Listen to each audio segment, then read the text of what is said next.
ती म्हणजे महायुतीच्या जागा वाटपासंदर्भातील। गृहमंत्री अमित शहा यांनी आता मुख्यमंत्री एकनाथ शिंदेंची शिवसेना आणि अजित पवारांच्या राष्ट्रवादी समोर 70-40 जागांचा फॉर्म्युला ठेवल्याची माहिती आहे।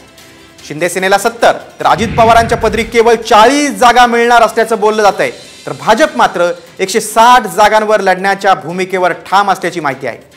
शिवसेनेच्या शिंदे गटाला जितक्या जागा तितक्याच जागा आम्हाला द्या या सूत्रावर सुनील तटकरे आणि प्रफुल्ल पटेल मात्र आग्रही असल्याची माहिती आहे। दुसरीकडे जागा वाटपाचा निर्णय तत्काळ घ्यावा अशी मागणी देखील मुख्यमंत्र्यांनी शहांकडे केल्याचं समजतंय। स्वाभाविक आहे ना, भारतीय जनता पार्टीच्या अपक्ष धरून 112 सिटिंग असताना आणि इतरांच्या 50 आणि 40 असताना स्वाभाविकच मिळणार ना। हे नॅचरल प्रिन्सिपल आहे, नैसर्गिक तत्व आहे। कुठलीही नाराजी नाही, काही नाराजी नाही, सगळं समन्वयाने होतंय आणि महायुतीमध्ये आम्ही 100% जिंकणार आणि महायुती अधिक मजबूत, अधिक घट्ट आणि निवडणुकीला सामोरी जाते। त्यामुळे तुम्ही चिंता करू नका, सर्व व्यवस्थित आहे।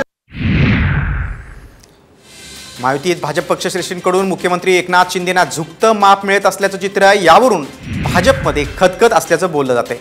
मेट्रो 3चा उद्घाटन सोहळा ठाण्यात घेतल्यानं भाजपमध्ये नाराजी असल्याची चर्चा आहे। याच निमित्तानं मुख्यमंत्री एकनाथ शिंदे भव्य शक्ती प्रदर्शन करण्याची शक्यता आहे। भाजपच्या हायकमांडकडून मुख्यमंत्र्यांना झुकतं माप दिलं जाते, त्यामुळे भाजपमध्ये नाराजी पसरली आहे।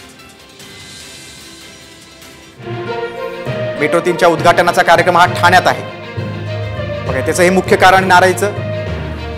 फडणवीसांनी प्रकल्प मार्गी लावला, मात्र क्रेडिट मात्र मुख्यमंत्र्यांकडे जाते।